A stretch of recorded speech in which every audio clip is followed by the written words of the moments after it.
नमस्कार, मैं हूं दिलीप चौबे। एक लंबे से मास्टर क्लास में आपका स्वागत है। पहले जो मेरे YouTube के वीडियोस होते थे उसमें मैं छोटे छोटे मास्टर क्लास करता था, वो थोड़ा उसकी लंबाई थोड़ी ज़्यादा होती थी। तो ये मास्टर क्लास है जहाँ पे जिस तरह से मैं अपने स्टूडेंट्स को पढ़ाता हूँ ऑलमोस्ट वैसा ही कुछ रहेगा। अभी ओणम का त्यौहार था, तो लकीली मैं एक मॉल में गया था, वहाँ पे एक डांस चल रहा था भरतनाट्यम का, तो मैंने वहाँ पे कुछ फ़ोटो शूट किए। तो इस वीडियो में 3 तरह से मैं उसको बनाऊंगा। एक कपल ऑफ डांसर्स हैं, वो लोग अपना डांस कर रहे हैं और ये मुझे बहुत प्रभावित करते हैं। तो पहले मैं पेंसिल से बनाऊंगा उसको, एक पार्ट होगा, फिर दूसरा मैं वाटर कलर से बनाऊंगा और तीसरा डिजिटल ऑयल कलर से बनाऊंगा और देखते हैं कैसा रहता है। तो चलिए स्टार्ट करते हैं, और थोड़ा लंबा वीडियो होगा बट ठीक है, चलिए स्टार्ट करते हैं। तो पहले मैं एक कंपोजिशन कर रहा हूँ जिसके अंदर 3 डांसर हैं, डांसर्स। तो मैं गया था लुलु मॉल पे और ओणम के त्यौहार के उपलक्ष्य में एक बहुत बड़ा सा मॉल है लखनऊ में, लुलु मॉल। तो लकीली मैं कुछ और खरीदने गया था और वहाँ पे ये तीनों लड़कियाँ डांस कर रही थी भरतनाट्यम। तो मुझे बहुत ही अट्रैक्टिव लगता है जो इंडियन परिधान है, परिधान मतलब द कॉस्ट्यूम, फोक डांस का जो कॉस्ट्यूम होता है इंडिया में, इसी को कहते हैं। हमारा देश कल्चरली बहुत ही रिच है और मुझे नहीं लगता कि हिंदुस्तान का कोई भी व्यक्ति डांस नहीं जानता है। हर व्यक्ति मतलब पैदा होते ही आदमी ठुमकना सीख जाता है और ये हमारे हिंदुस्तान की खासियत है। और हर आदमी मतलब ऐसे ऐसे लोग डांस करते हैं भैया, शादी वादी में तो आप पूछो मत। एक नागिन डांस है जो कि हमारे देश का एक राष्ट्रीय शादी का नृत्य है। तो ये डांस के फॉर्म है इंडिया में और हम लोग डांसर्स हैं, हमारे अंदर से जो ठुमकने का जो है मैं अपने आप को रोक नहीं पाता हूँ। मतलब शादी वादी हो रही है, बैंड वैंड मतलब शादी होती है, तो ये देश है वीर जवानों का, अलबेलों का, मस्तानों का ये गाना जरूर बजता है। और आज मेरे यार की शादी है तो हर व्यक्ति डांस करता है और उसी में मामा, फूफा और चाचा और मौसा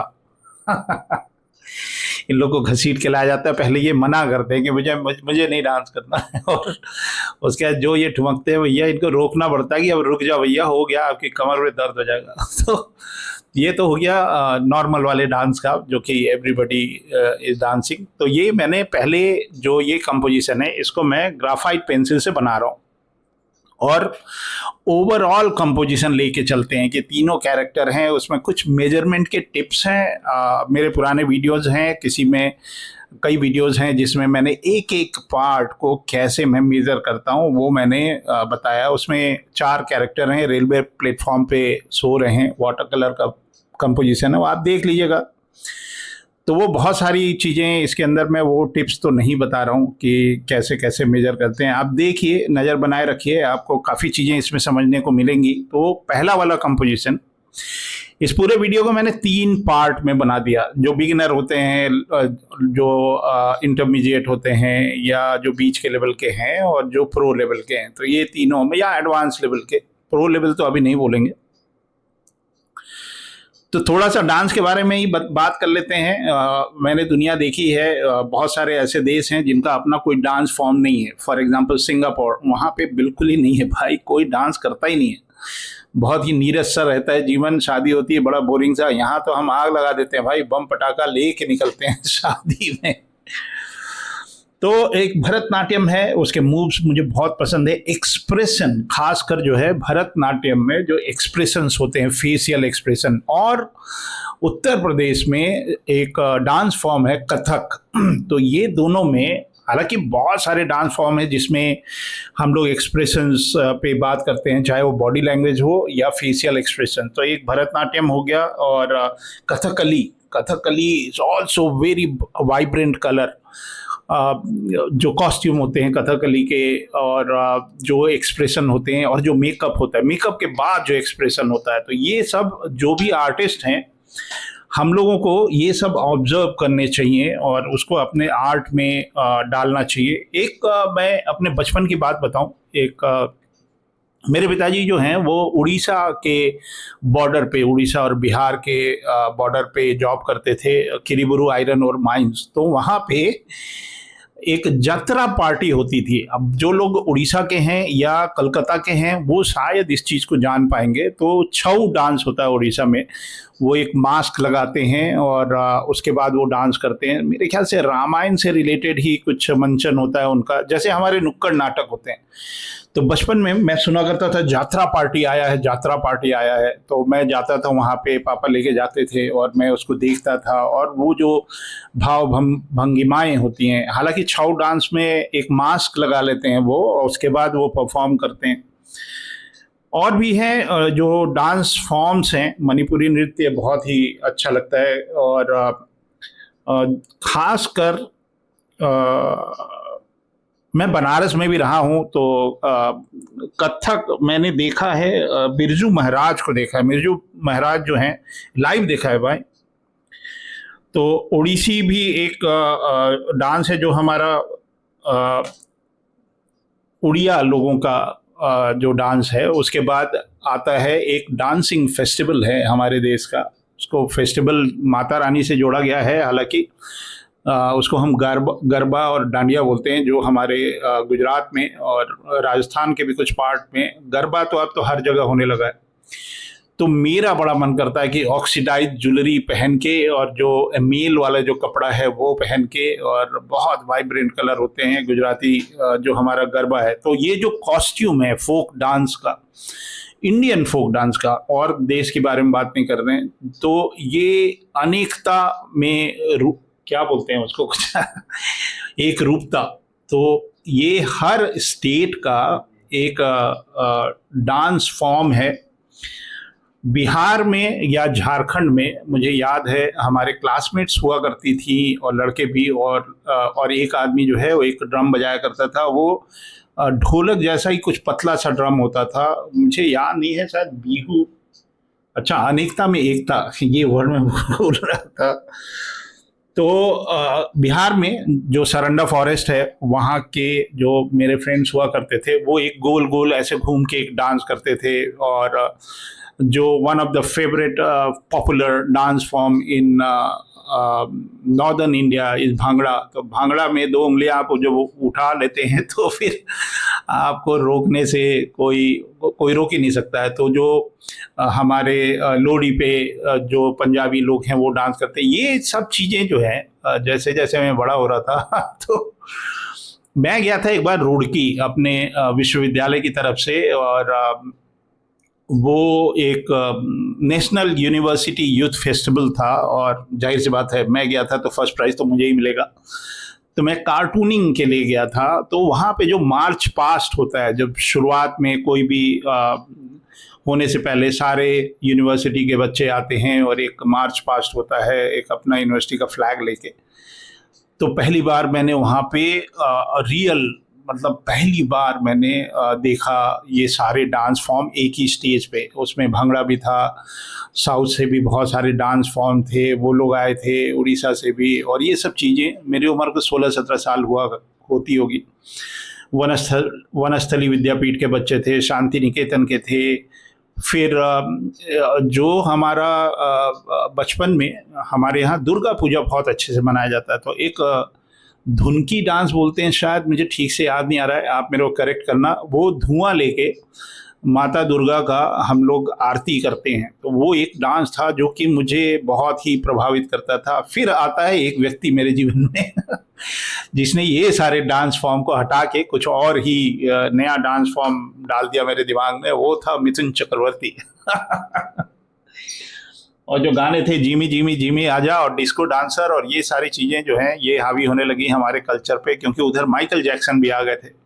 तो बात डांस के ऊपर नहीं बात कर रहे हैं हम, मेन बात ये कर रहे हैं कि जो इंडियन फोक कॉस्ट्यूम होते हैं, फोक डांस के जो कॉस्ट्यूम होते हैं और जो ज्वेलरीज होती हैं या जो डांस फॉर्म है, मैं फिगर ड्राइंग करता हूँ। मेरा बहुत ही मन है कि जो ये जितने भी डांसर्स हैं इंडिया के अंदर, जितने भी तरह के डांस फॉर्म हैं, उनके कॉस्ट्यूम को लेके हम लोग स्केचिंग करें, मतलब फुल्ली ड्रेस्ड कैरेक्टर्स। और ये सब जैसे ये नटराज शिवा का जेस्चर है, ये हमारे डांस फॉर्म से निकला है। मुझे याद है मेरे गुरुदेव हमको जब हिस्ट्री पढ़ा रहे थे तो उन्होंने बताया था कि जो हमारे केव्स हैं, हमारे जो अजंता एलोरा के केव्स या जो हमारे टेम्पल्स हैं, टेम्पल्स के अंदर जो स्कल्पचर्स बने हुए हैं, चाहे खजुराहो के टेम्पल्स हों या और भी जितने भी टेम्पल्स हैं, वहाँ से ये सब डांस फॉर्म निकले हैं।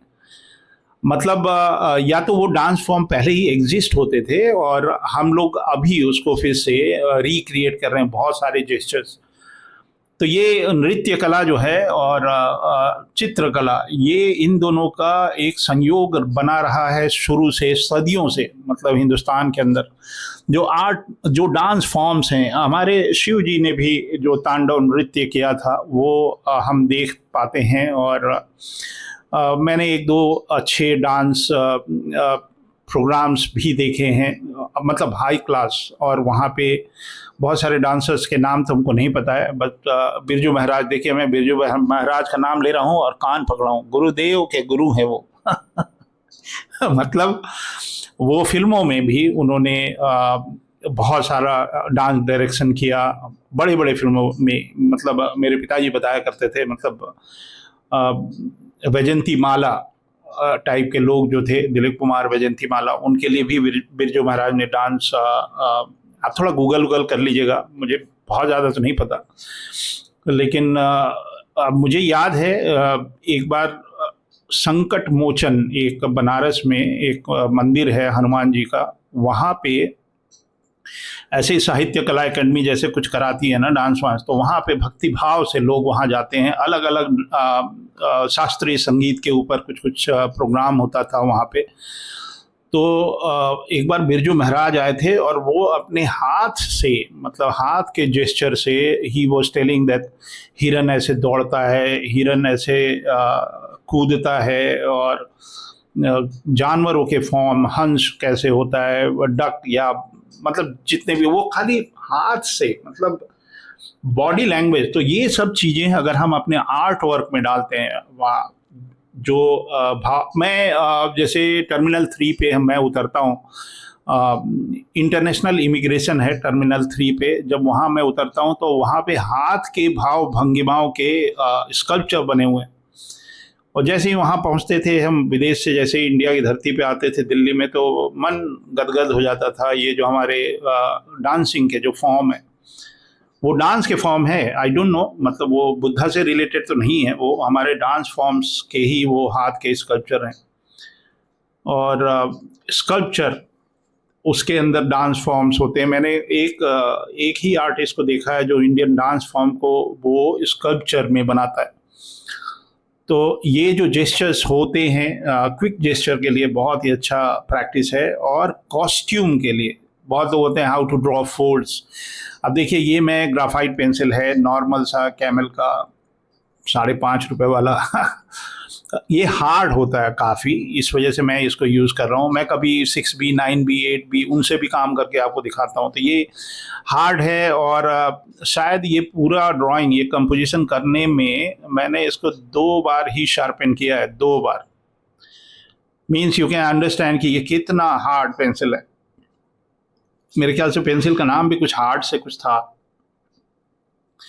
तो ये वाले आर्ट वर्क में जो ये कंपोजिशन है ग्राफाइट वाला, जिसमें हम ड्रॉ कर रहे हैं, इसमें मेरा मेन फोकस जो है वो फोल्ड्स हैं, क्लोथ के फोल्ड्स और लाइट सोर्स।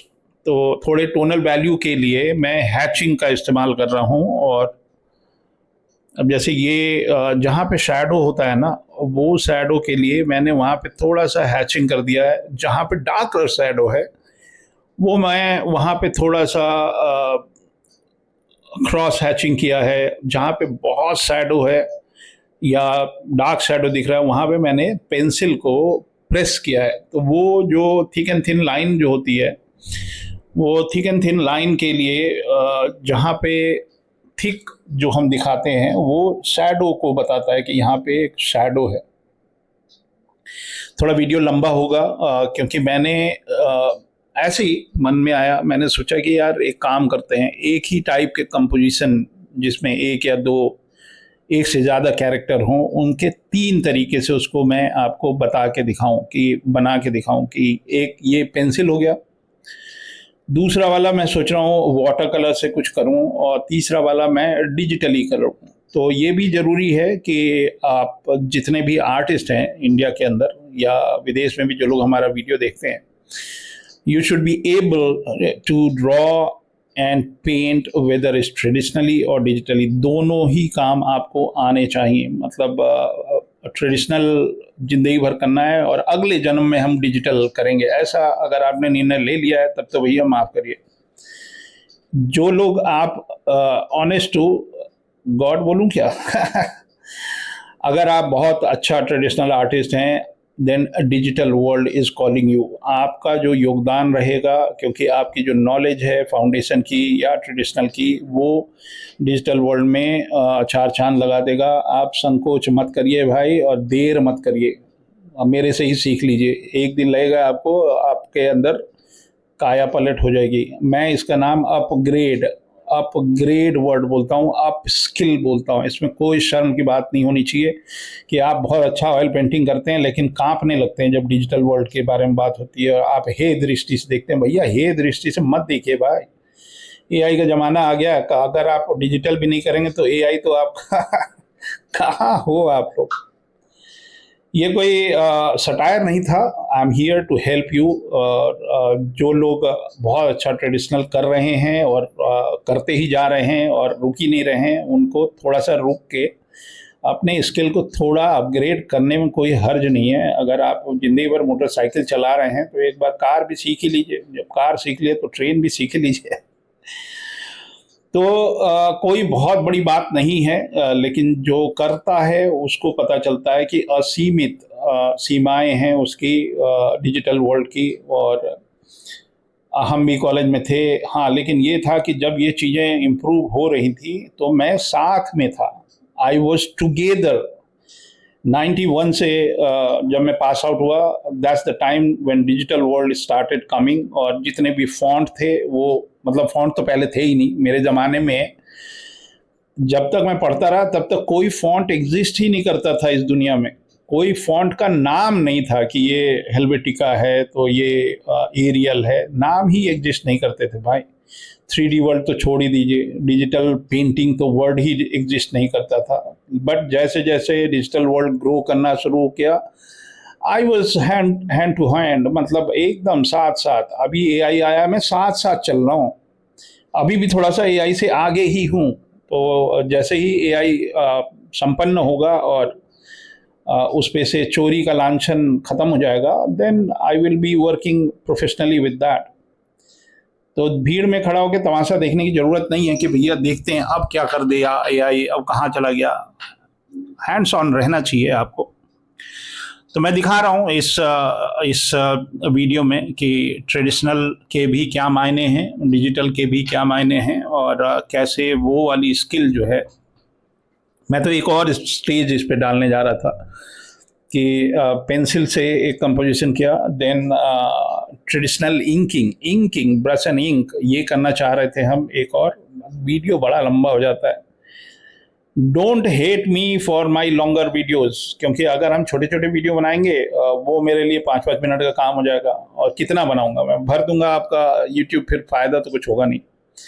इसमें हम थोड़ी बहुत बातचीत कर लेते हैं, थोड़ा आराम से, थोड़ी तसल्ली से। और थोड़े लंबे वीडियो हैं, अगर हम छोटे वीडियो बनाएंगे, आप बोलोगे लंबे बनाओ, लंबे बनाऊंगा तो आप छोटे बनाओ।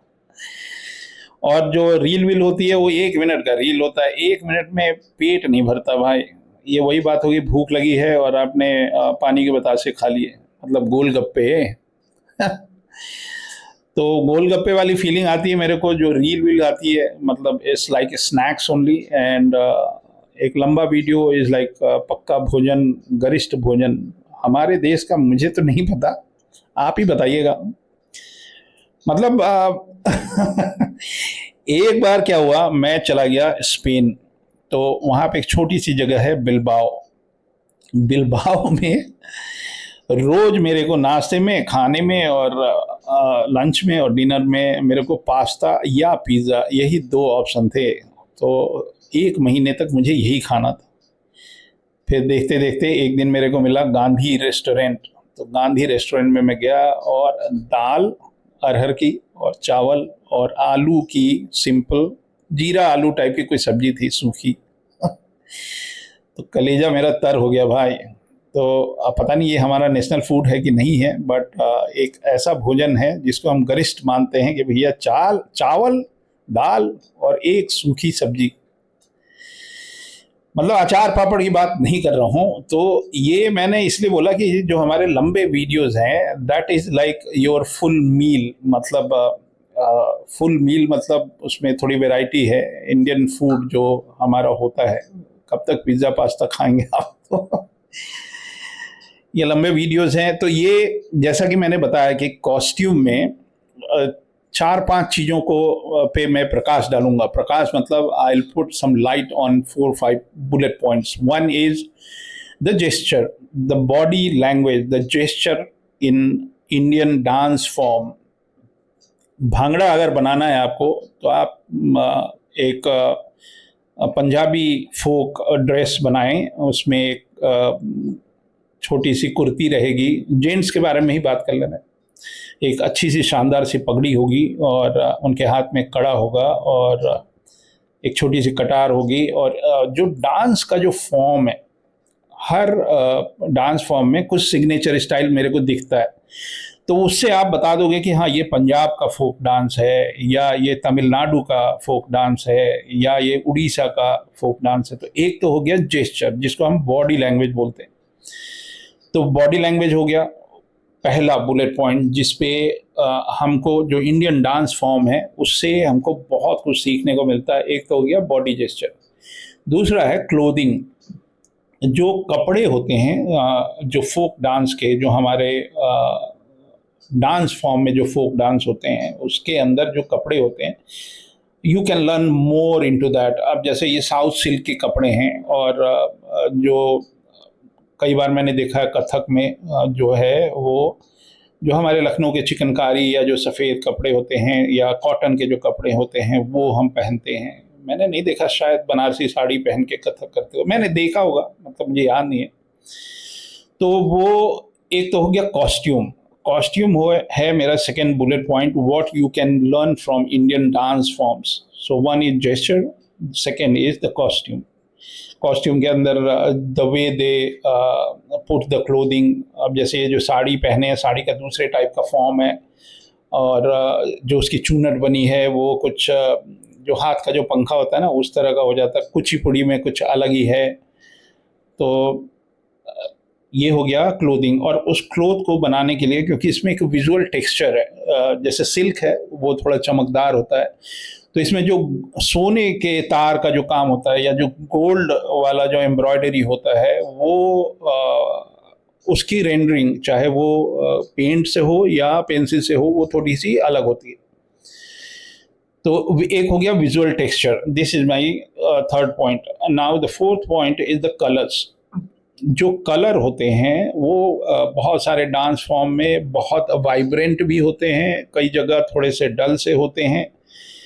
नागालैंड का भी एक फोक डांस है वो मुझे याद आ रहा है, और जो उड़ीसा का छऊ डांस है या गरबा डांडिया है वो उनके कॉस्ट्यूम अलग है। मेरे ख्याल से गुजरात में थोड़ा क्रीम या वाइट बेस ज़्यादा है, राजस्थान में और गुजरात में थोड़ा और वाइब्रेंट कलर हैं। फिर एम्ब्रॉयडरी हिमाचल में, हिमाचल के कॉस्ट्यूम, क्योंकि ये जो वहाँ का जो लोकल एम्ब्रॉयडरी होती है, जैसे मैं हिमाचल की टोपी देख लो, एक एग्जाम्पल, हर गांव के लिए एक अलग टोपी होती है, मतलब उससे आप उनका कुनबा या उनका लोकेशन या उनका कस्बा आप पहचान सकते हैं। फिर कुल्लू के जो शॉल होते हैं उनकी एम्ब्रॉयडरी एक अलग होती है, साउथ सिल्क का एक अलग होता है, और उनके कलर अलग होते हैं। अब जैसे हम बनारसी साड़ी देखते हैं तो इट्स सो वाइब्रेंट। अच्छा, ये जो चीज़ें हैं, ये जो मैं बता रहा हूँ, ये जो कॉस्ट्यूम है,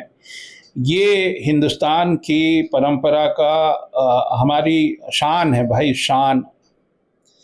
I never ever see saw anything like this in any part of the world. इतना रिच, चाहे वो हमारे कस्टम्स हों, चाहे हमारे फेस्टिवल्स हों, चाहे वो हमारे डांस हों, चाहे जो ट्राइबल फोक और फैशन। जब मैं देखता हूँ ना डांडिया सीजन, गरबा सीजन, तो जो ज्वेलरी आती है हर साल कुछ नए टाइप का आ जाता है। आजकल ये चल रहा है नए फैशन में। तो इतना ज़्यादा कल्चरली रिच जब हमारा हेरिटेज है, उसको अगर आर्टिस्ट न बनाए, उससे न सीखे, तो फिर बेकार ही है। तो ये गजरा लगाना भाई, ये फिर उसके बाद ये जो मांग टीका होता है वो अलग है। मेरे ख्याल से मुझे याद है, आप भी मतलब आज के जो जनरेशन के बच्चे हैं उनसे ज़रा, जितने भी बड़े उम्र के लोग जो हमारे वीडियो देखते हैं, एक दिन उनको बैठाइए ज़रा और उनसे बोलिए कि 16 जो श्रृंगार होते हैं हमारे देवी देवताओं के, वो 16 श्रृंगार के नाम बताएं ज़रा। लगे रहते हैं सब इंस्टा पे, उनसे बोलिए ज़रा, बैठा के पूछिए कि 16 जो श्रृंगार होते हैं वो कौन कौन से श्रृंगार हैं। जेन जी के बच्चे अभी आप लोगों की एक परीक्षा होने वाली है, तो हमारे जो 16 श्रृंगार हैं वो खासकर बहुत सारे डांस फॉर्म में हम यूज़ करते हैं। तो आप गिन लीजिए उंगली पे, आप वीडियो देखते देखते ही गिनिए ज़रा। तो ये मेरे को एक हमारे सीनियर हैं, सीनियर नहीं, मेरा क्लासमेट था, उनके पिताजी श्री जगत शर्मा जी जो हैं, उन्होंने एक सरस्वती माता की एक बहुत सुंदर सी एक पेंटिंग बनाई थी। मुझे अभी भी वो याद है, ये मैं 40 साल पुरानी बात बता रहा हूँ। तो सरस्वती माता के हाथ के कुछ अलग से भाव थे, जेस्चर थे। मैं थोड़ा थोड़ा भूल गया हूँ, मैं मिलूँगा अजय से तो पूछूंगा उस पेंटिंग के बारे में। तो वो एक दिन मेरे को बता रहे थे कि ये जो हाथ की जो भंगिमा है वो क्यों ऐसी होती है, और ये जो हम आलता लगाते हैं, अब जैसे इन्होंने हाथ में आलता लगाया है, पता नहीं ये मेहंदी है कि आलता है, बट पैरों में भी इन्होंने आलता लगा रखा है। तो ये सब हमारे जो कल्चर है ना, जो हमारा हेरिटेज है, उसमें 16 श्रृंगार का वर्णन आता है। तो एक आर्टिस्ट को ये सारी चीज़ें मालूम होनी चाहिए।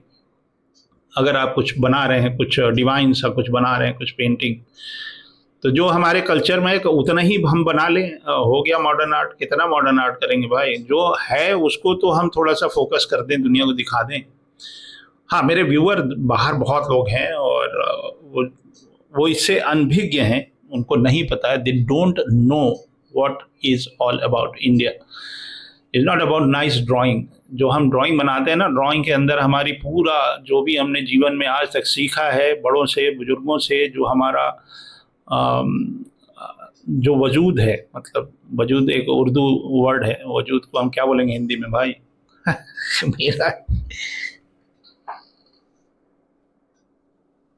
नहीं सुनाई दिया, बोलोगे?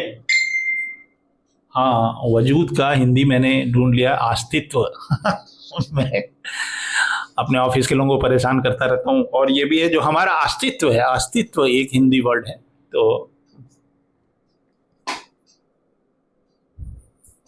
यही सब चलता रहता है।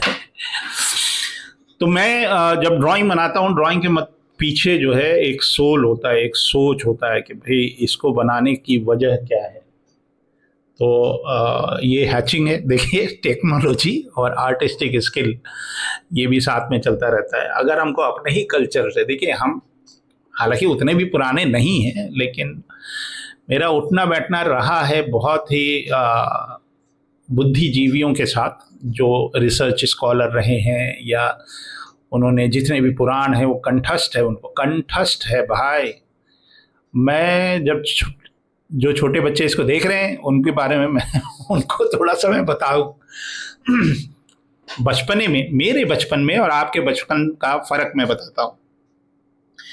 तो जब हम अपने नानी के यहाँ जाया करते थे छुट्टियों में, गर्मियों की छुट्टियों में, तो बिजली नहीं होती थी, और गर्मियों में शाम को थोड़ा सा ठंडा सा माहौल होता था, एक कुआं था हमारे नाना जी के घर के सामने, उस पे एक बड़ा सा चबूतरा था और उस चबूतरे पे हमारे नाना जी बैठ जाते थे और कुछ चारपाई लगाई जाती थी और बहुत सारे कुर्सियां तो नहीं होती थी, वो मेढ़ा बोलते हैं या कुछ बोलते हैं, जो मूंज के घास से बनता था, और मोढ़ा भी बोलते हैं उसको कई जगहों पे, उस पे कुछ लोग बैठ जाते थे। और सॉरी टू से थोड़ा डिस्क्रिमिनेशन था, कुछ लोग थे कि बड़े लोग बैठे हैं तो हमको नीचे ही बैठना है, ये था मेरे ज़माने में भी था, मैंने देखा था, तो वो लोग नीचे बैठते थे। और वहाँ पे जो शहर से आए हुए बच्चे होते थे, जैसे मैं शहर से आया था, हमारे जो नाना जी के भाई के बच्चे वो वहीं पे पढ़ते थे गाँव में,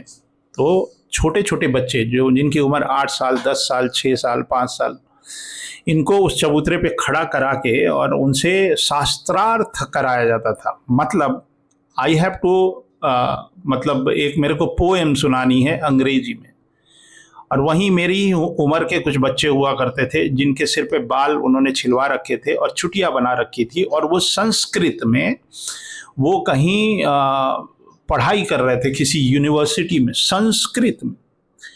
तो वो कुछ छंद बोलते थे, कुछ दोहा बोलते थे, और वो मतलब मेरी उम्र के बच्चे, भाई नाम मुझे याद भी नहीं आ रहा है, तो ये हमारे कजिन थे, और वो लोग संस्कृत में किसी भी वेद में से और चौपाई उठ के पढ़ देते थे, और हम लोग क्या करते थे, baa baa black sheep have you any wool. हालांकि अब कौन कहाँ है ये नहीं बोल सकते, लेकिन वो एक ज़माना था। देखिए ये हमारी पेंसिल से बनाई हुई एक कंपोजिशन आपके लिए मैंने कंप्लीट कर दी, बड़ा मज़ा आया मेरे को, आपको भी कुछ तो सीखने को मिला ही होगा इसके अंदर। तो ये हमारा ये पहला कंपोजिशन हो गया। अब दूसरा कंपोजिशन, ये मैं वाटर कलर पेपर ले रखा हूँ और इसको मैं वाटर कलर से बनाऊंगा, और मैं अभी मैकेनिकल पेंसिल से मैं ब्लॉकिंग कर रहा हूँ। देखिए आर्टिस्ट को अपने आर्ट वर्क को किसी पेपर पे बनाना है, और उसमें क्या बुराई है कि मैं मैकेनिकल पेंसिल से बना रहा हूँ। ये मोस्ट अंडर रेटेड एक ड्राइंग मटेरियल है, जबकि कॉमिक वर्ल्ड में या इलस्ट्रेशन में मैकेनिकल पेंसिल से ही हम लोग ड्राइंग बनाते हैं। सिर्फ मैं नहीं, दुनिया के जितने भी अच्छे से अच्छे आर्टिस्ट हैं, इलस्ट्रेटर है, they use mechanical pencil to draw, क्योंकि इससे लाइन बहुत ही smooth and clean and clear आती है। भाई मैं सारा मटेरियल यूज करता हूं when I have to do some detailed art work, mechanical pencil से काम करते हैं। तो ये एक मोस्ट अंडररेटेड आर्ट मटेरियल है जो मैं आपको दिखा रहा हूं, और इससे सारे तरह के टोनल वैल्यू आप निकाल सकते हैं। तो एक हो गया mechanical pencil which is underrated by artist, but this is the best to do detailed art work and clean art work, क्योंकि हमको इसके बाद भी इस पर काम करना है। दूसरा मैं ये बॉल पेन यूज कर रहा हूं। Ball pen is once again this is one of the most underrated art material है बॉल पेन। बॉल पेन चलाने के लिए कॉन्फिडेंस की जरूरत होती है, अंडू नहीं है इसके अंदर, यू कैन नॉट इरेज। एक मिस्टेक हो गया तो वो आर्टवर्क खराब हो गया। मैं बना रहा हूं, देख लो आपके सामने बॉल पेन से बना रहा हूं, और पेंसिल से जितना डिटेल हमने किया है उतना ही रहेगा। I am not going to reclean or whatever, I am going to तो ये देख लिए, थोड़ा सा अनयूजुअल सा चीज लगेगा बहुत लोगों को जो ज्ञान देते रहते हैं। मैं भी ज्ञान ही दे रहा हूँ और तो कुछ नहीं कर रहा हूँ। तो बॉल पेन, अगर आप कॉन्फिडेंट हो और कॉन्फिडेंट एनफ, मैं फिगर ड्राइंग करता हूँ, बॉल पेन से बनाता हूँ, फिर वाटर कलर यूज करता हूँ, और बहुत पोटेंशियल है। मेरे बच्चे जो हमारे क्लास में पढ़ते हैं, they are exploring these art material. This is art material, ball pen, mechanical pencil.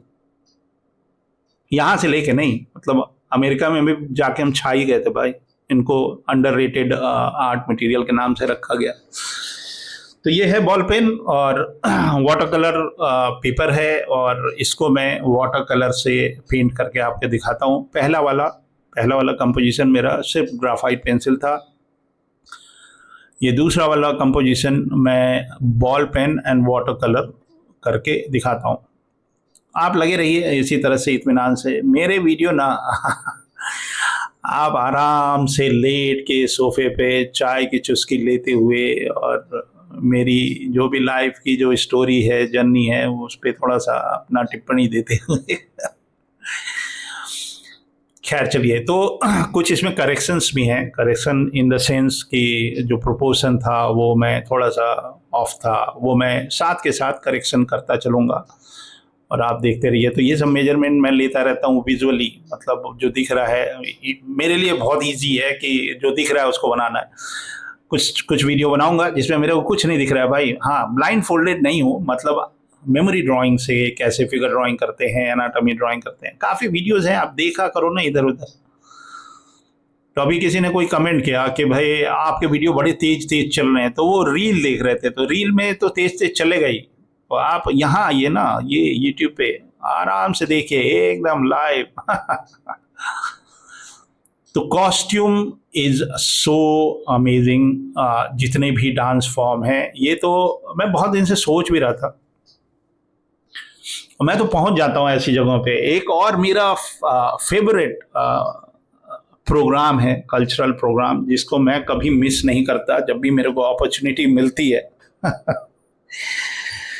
तो दिल्ली में एक जगह है पर्यावरण कॉम्प्लेक्स, और पीवीआर साकेत के पीछे पड़ता है, गार्डन बाय द बे, नहीं वो तो सिंगापुर में, गार्डन ऑफ 6 सेंस या 5 सेंस ऐसा कुछ था, मुझे ठीक से याद नहीं आ रहा।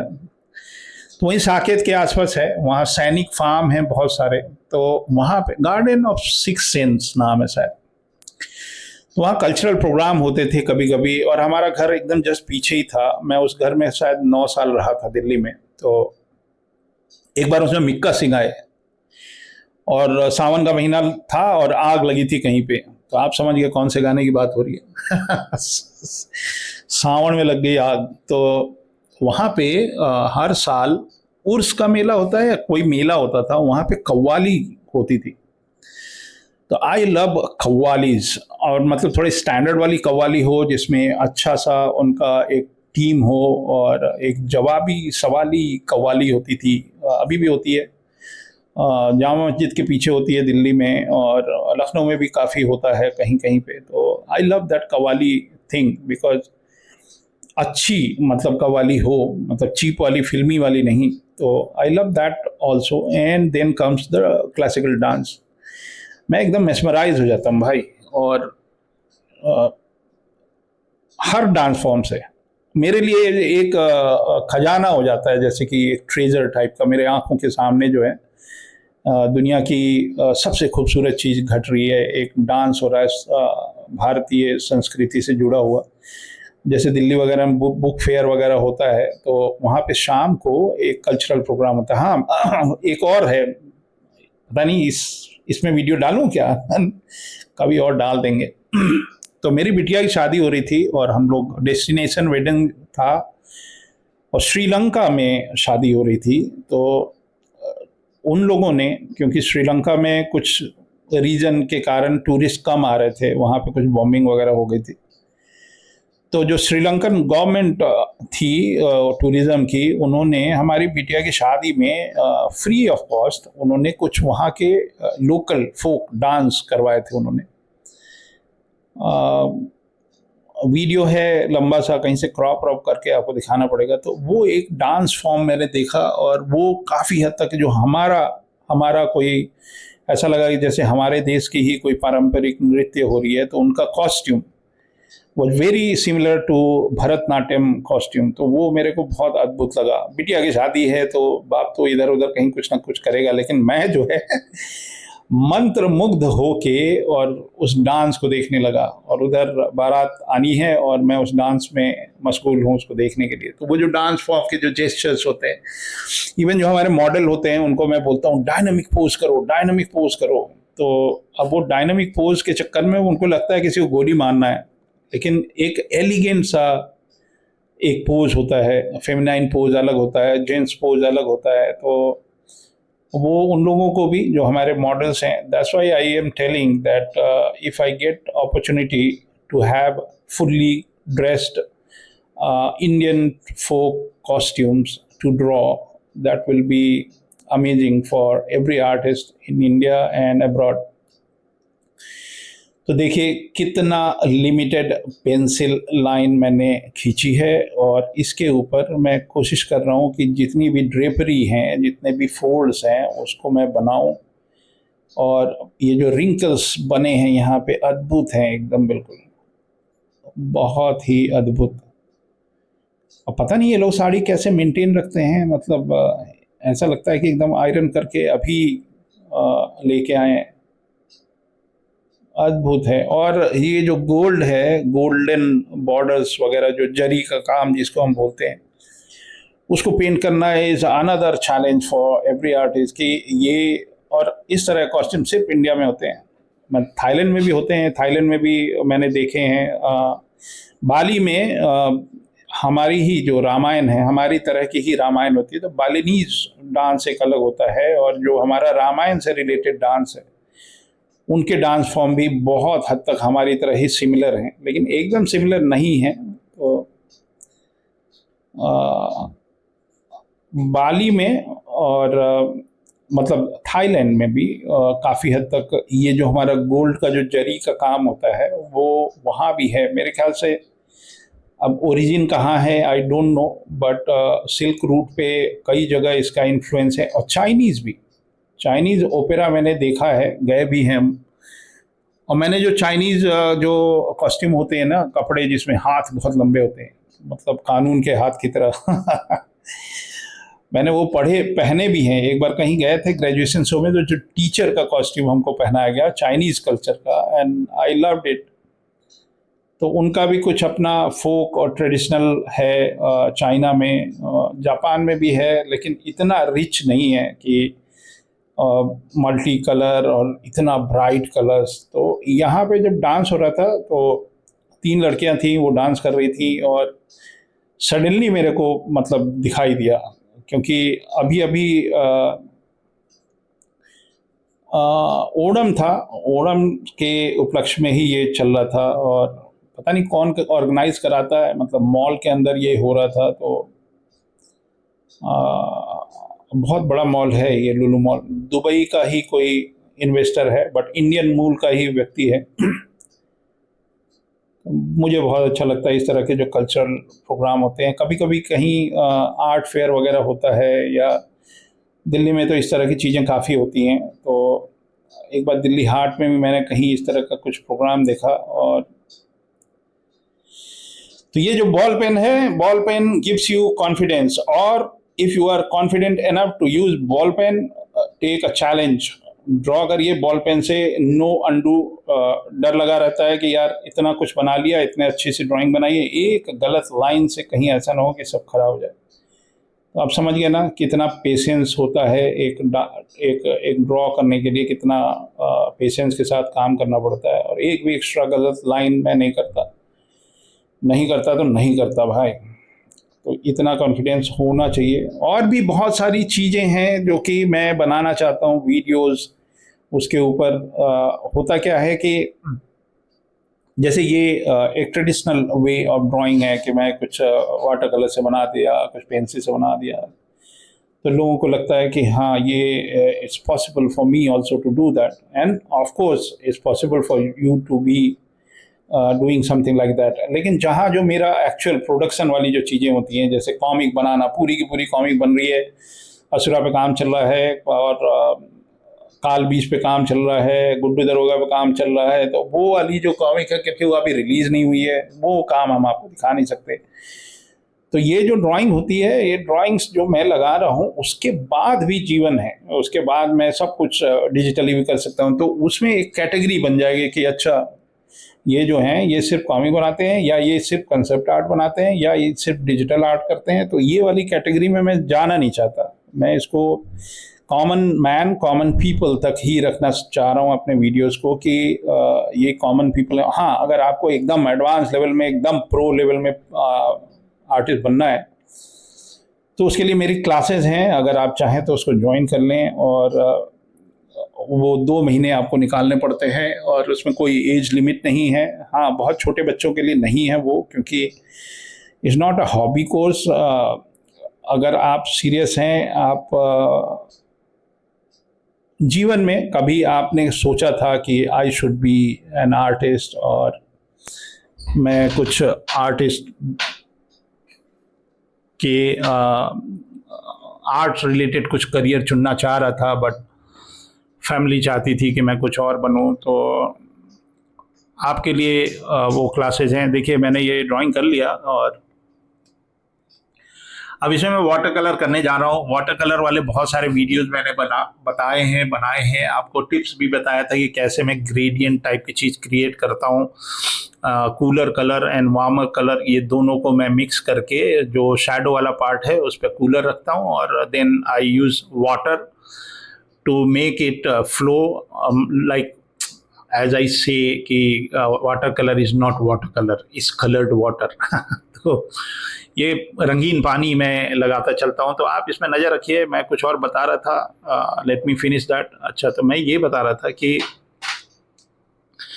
अभी मेरी जो क्लासेस चल रही हैं वो इवनिंग क्लासेस हैं। वो मेरे पास काफ़ी लोगों ने रिक्वेस्ट किया था कि मुझे ना ऑफिस वगैरह रहता है, मैं शाम को ही फ्री हो पाता हूँ, 2 बजे से 4 बजे तक मैं पढ़ नहीं पाऊँगा क्योंकि मेरी जॉब है।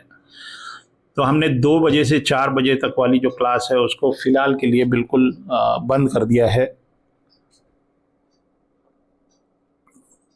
अब जो मेन क्लासेस हैं वो 5 बजे से 7 बजे तक, 5 PM to 7 PM, ये स्टूडेंट्स के लिए बेस्ट है।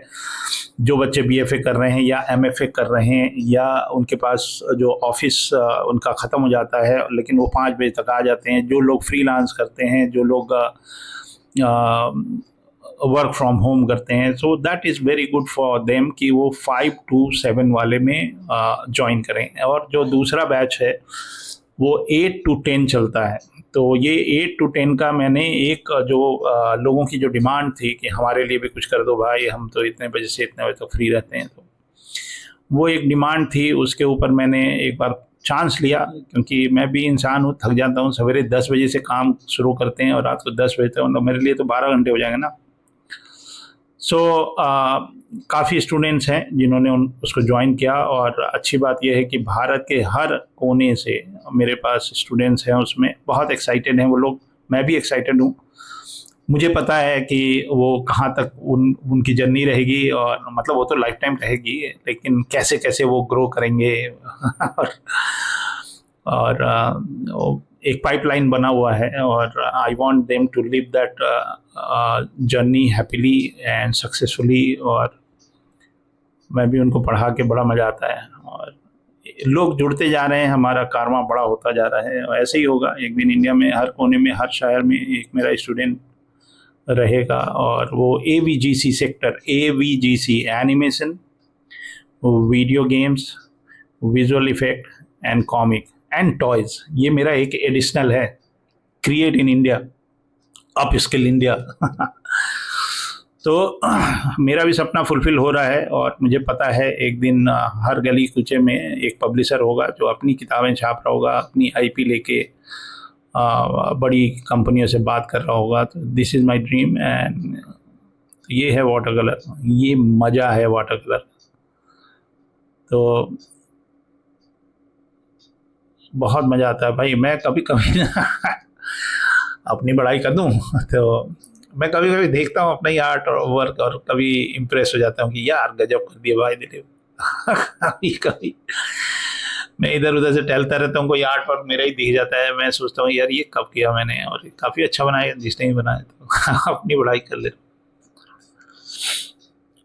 तो और ये जो लड़के और लड़कियां, ये जो लोग डांस करते हैं, उनका एक अलग टाइप का एक मेकअप होता है। वो जो आँखें होती हैं उसको, और वो थोड़ा और सुरमई आँखियों वाली। तो मैं सोचता था ये सुरमई कौन सा वर्ड है, किसी सुरमा से, सुरमा लगाते थे ना पहले, जैसे काजल होता था ना, बाद में पता चला सुरमई एक मछली है भाई, और गोवा में मिलती है, गोवा नहीं मतलब हाँ उधर ही मिलती है, कोंकण साइड में सुरमई मछली। और तो ये आँखों को एक हमारी ये फैशन कोई लेटेस्ट वाला नहीं है कि आँखों के ऊपर मस्कारा लगा दिया। देखिए मैं हल्का सा पर्पल लगा के, इस ब्लू के अंदर हल्का पर्पल लगा दिया, और पानी से ना ये मिक्स हो जाता है, कुछ मेहनत नहीं करना पड़ता है। ये जो ग्रेविटेशनल फोर्स है और ये पानी, तो ये पानी अपने आप उसको मिक्स कर लेती है। थोड़ा हम पैची भी रखेंगे, मतलब एक कोट जब सूख जाता है ना तो that patches is more visible, तो वो दोनों साथ में ही रख लेते हैं। कहीं कहीं पे उसको मिक्स कर देंगे और कहीं कहीं पे ऐसे डिज़ोल्व कर देंगे। तो डिज़ोल्व वाला जैसे ये पर्पल है ना ये ब्लू के साथ, तो ये डिज़ोल्व वाला है, अच्छा लगता है। तो थोड़ा वीडियो लंबा होगा, आप लोग माफ़ कर देना। और आराम से तसल्ली से, मतलब संडे वनडे को बैठ के आराम से कि चलो दिलीप जी के साथ रहेंगे। और हाँ कमेंट वमेंट भी कर दिया करिएगा अगर आपकी कोई फरमाइश हो, कुछ नया अगर आपको लगे कि इसके अंदर और यह ऐसा कुछ होना चाहिए। तो I am loving it, this is my role कि एक ज्ञान मेरे पास है, उसको देश के हर कोने के पे जो भी लोग आर्ट से रिलेटेड काम कर रहे हैं, मुझे बोलना तो नहीं चाहिए, लेकिन मैं देखता था विदेश से, मैं अपनी बड़ाई नहीं कर रहा हूँ, मैं अपने वीडियो के कंटेंट की बड़ाई कर रहा हूँ कि कुछ भी दिख रहा है, कहीं भी दिख रहा है, और सिस्टम से कुछ भी नहीं है। मतलब थोड़ा ज्ञान यहाँ मिल गया, थोड़ा वहाँ मिल गया, और इसी वजह से मैंने क्लासेज अपनी खोल के रखी हैं कि आप सीक्वेंस में पढ़िए ना, पहले क्या करना है फिर बाद में क्या करना है, धीरे धीरे कर, तो एक सीक्वेंस होता है, उसको हम कैरिकुलम बोलते हैं, जो कि टेस्टेड होके, यही मैं पढ़ा रहा था। मैं फर्स्ट ईयर के बच्चों को ही पढ़ाता हूँ और फोर्थ ईयर के बच्चों को ही पढ़ाता था। तो फर्स्ट ईयर वाले बच्चों को हम फोर्थ ईयर वाला ज्ञान नहीं देते थे भाई, और सोमवार को मिलने वाला ज्ञान जो है वो अगले सोमवार वाला हम आज, मतलब वो जंबल अप नहीं करते थे, जो एक तरीका है ना वो ही करते थे। अब जैसे जो लोग रोटी चावल खाते हैं तो सिंगापुर में मेरे जो फ्रेंड थे उनको लेके मैं कभी कभी इंडियन कुजीन ले जाता था। तो एक खानसामा नाम का एक रेस्टोरेंट था, तो वहाँ पे उन लोग को हम खाने में खाना लेके गए उनको। तो किसी ने मान लीजिए बटर चिकन मंगवाया, किसी ने दाल मंगवाया, दाल मखनी रखा है या जो भी। तो पापड़ को आप चिकन की करी में डिप करके खाएंगे तो कैसा लगेगा?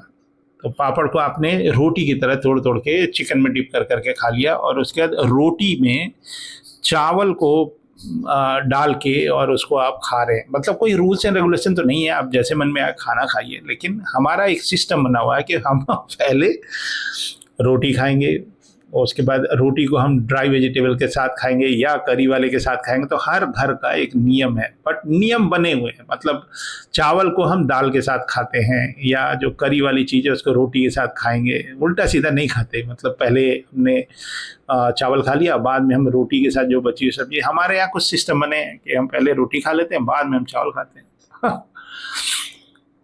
तो वही चीज़ हमारी पढ़ाई में भी है कि पहले हम आपको ट्रेडिशनल आर्ट के जितने भी फाउंडेशन है वो आपको हम सिखा देते हैं, ताकि जब आप डिजिटल वर्ल्ड में घुसें तो आपका वो सारा ट्रेडिशनल वाला ज्ञान जो है वहाँ जाके इम्प्लीमेंट हो। तो this is called a sequence. आपको हम कैरेक्टर डिज़ाइन बनाना सिखाएंगे, लेकिन उससे पहले हम स्केलेटन या एनाटमी वो पहले हम आपको सिखा देंगे, तब हम आपको वो बताएंगे। कैरेक्टर आपको बनाना आ जाएगा, तब हम आपको उसको पेंट कैसे करना है वो सिखाएंगे। लेकिन आपको ना सब उल्टा सीधा ज्ञान जो है, और सारे ज्ञान सही भी नहीं है, कुछ मीडियोकर ज्ञान है जिसमें जो बनाने वाला उसी को नहीं आता है, तो वो क्या ही आपको सिखा देगा भाई। मैंने ऐसे भी देखे हैं, और मिलियन मिलियन फॉलोअर हैं उनके, जब वो आर्टिस्ट आर्ट के बारे में सिखा रहा है but he can't even draw, तो कैसे आप उसको मान लें? एक आदमी आपको बॉक्सिंग सिखा रहा है, उसने कभी बॉक्सिंग की ही नहीं। एक डॉक्टर आपको मेडिकल पढ़ा रहा है, वो आज तक कभी ऑपरेशन किया ही नहीं है। तो वो ऐसे नहीं होता है। तो मैं भी सोच रहा था कि, और मैं भी एक टीचर हूँ और मैं यही कर रहा हूँ, 40 साल से लोगों को सिखा रहा हूँ। मेरे जो छात्र हैं दे फील, सारे स्टूडेंट हाँ या ना, so they always feel proud to have a mentor like that. मेरे को बोलने में कोई शर्म नहीं है भाई, मेरे स्टूडेंट्स है भाई। तो उनका भी एक था प्रेशर कि सर हम लोग ये जो देख रहे हैं, आपको दुनिया को बतानी चाहिए कि क्या क्रम होना चाहिए, कैसे आदमी सीखता है। और मैं तो पढ़ा ही रहा था, और ऐसा भी नहीं है कि मेरा इंस्टीट्यूट, पहली बार मैंने कोई इंस्टीट्यूट खोला। मैंने आज से 22-23 साल पहले जब मैं लखनऊ में रह रहा था, तो मेरा एक इंस्टीट्यूट था जिसमें 200-250 बच्चे पढ़ते थे, और वो एनिमेशन सीख रहे थे उस समय। आप गूगल पे जाइए और लिखिए फाइटर टोड्स एनिमेशन, वो हमारे बच्चों ने बनाया था उस समय। तो और वो एनिमेशन है भाई, तो सब लोग कर रहे थे स्टूडेंट, और भी कुछ कुछ काम थे उस समय, कॉमिक बना रहे थे। और उसका जब डिजिपेन सिंगापुर का जो कैंपस खुला, I was the guy behind arranging everything कि ये लकड़ी का टेबल ऐसा होगा, ड्राइंग बोर्ड ऐसा रहेगा, हॉर्स चेयर ये बनेगा, इतने का बनेगा, ये सारी चीज़ें। फिर क्लासेज में मॉडल कहाँ से आएंगे। और मेरा एक योगदान और भी है, जो हमारा कोर्स कैरिकुलम था उसको रीबूट किया मैंने, कुछ क्लासेज बढ़ाए, मतलब जो कैरिकुलम में थोड़े बहुत चेंजेस हमने करवाए कि नहीं, वो अमेरिका के जो, जैसे हमारा यूजीसी है ना, यूनिवर्सिटी ग्रांट कमीशन, तो वैसे उनका एक अक्रेडिटेशन बोर्ड है ACCSC। तो मैंने जो कैरिकुलम में अपग्रेडेशन दिया वो अप्रूव हुआ, और फिर अमेरिका के जो कैरिकुलम है वही मैं कह रहा हूँ। हिंदुस्तान जितना बड़ा देश, हमारे देश में टैलेंट भरा पड़ा है, उनको सही से रास्ता दिखाने वाला चाहिए। जो कॉलेजेस में जो कैरिकुलम होता है, कैरिकुलम कमिटी कोई होती होगी तो उसमें मेरे को बैठाओ भाई। I am the one who can generate ABGC curriculum for comic illustration, और जो भी सेक्टर है आपका, पढ़ाते कैसे हैं, क्या पढ़ाते हैं, उससे व्यक्ति इस फील्ड में आ सके। अब तो जाते हैं कॉलेज वॉलेज में, देखते हैं तो जिसको देखो उनको सरकारी नौकरी चाहिए, और नर्सरी के बच्चों को वो चित्रकारी सिखाते हैं, अ से आम और क से कबूतर, और यही से बनाना सिखा रहे हैं। मतलब इसके लिए हम आर्टिस्ट बना रहे हैं कि वो स्कूल में जाके और पपीता और झंडा बनाना सिखाएं। तो हमारा ABGC सेक्टर क्या फलेगा क्या फूलेगा, बड़ी चुनौती लीजिए ना। मतलब यू शुड बी मेकिंग, जो लोग कॉलेज में पढ़ रहे हैं, they should be making a story board for their own content, their own IP। ये तो उनका फर्स्ट ईयर का असाइनमेंट होना चाहिए कि they should be doing a story board for their movie. वो ठीक है, वो भी जरूरी है कि बहुत हम फाउंडेशन पे बात कर रहे हैं, लेकिन 4 साल फाउंडेशन थोड़ी होता है। 2-4 महीने हो गया ठीक है, कुछ बना लिए, स्टिल लाइफ वगैरह हो गया, आगे बढ़िए। कंप्यूटर लैब ही नहीं है किसी कॉलेज में। मैं तो देख रहा हूँ आज का जो जेनरेशन है, अब आप उसको जेन जी के बाद वाला क्या बोलते हैं उसको, आई डोंट नो। आज का जनरेशन है, ये बहुत अच्छा हुआ स्कूलों के अंदर। वो बच्चा जो है मुश्किल से 10 साल का है, and he know how to create website, he know how to do digital painting. But जिस दिन वो आर्टिस्ट बनने के लिए किसी कॉलेज ऑफ आर्ट्स में जाएगा, वहां पे तो लैब ही नहीं है, कंप्यूटर लैब। तो उनको तो सब कुछ डिजिटल होना चाहिए। मैं ट्रेडिशनल आर्ट भी देख लीजिए मेरा, और डिजिटल देख लीजिए, तो एक बैलेंस होता है। एक बैलेंस आपको बनाना पड़ेगा इस दोनों वर्ल्ड से। इट्स अ पैरेलल वर्ल्ड, साथ में चलना चाहिए, डिजिटल और traditional. It's a parallel world including AI।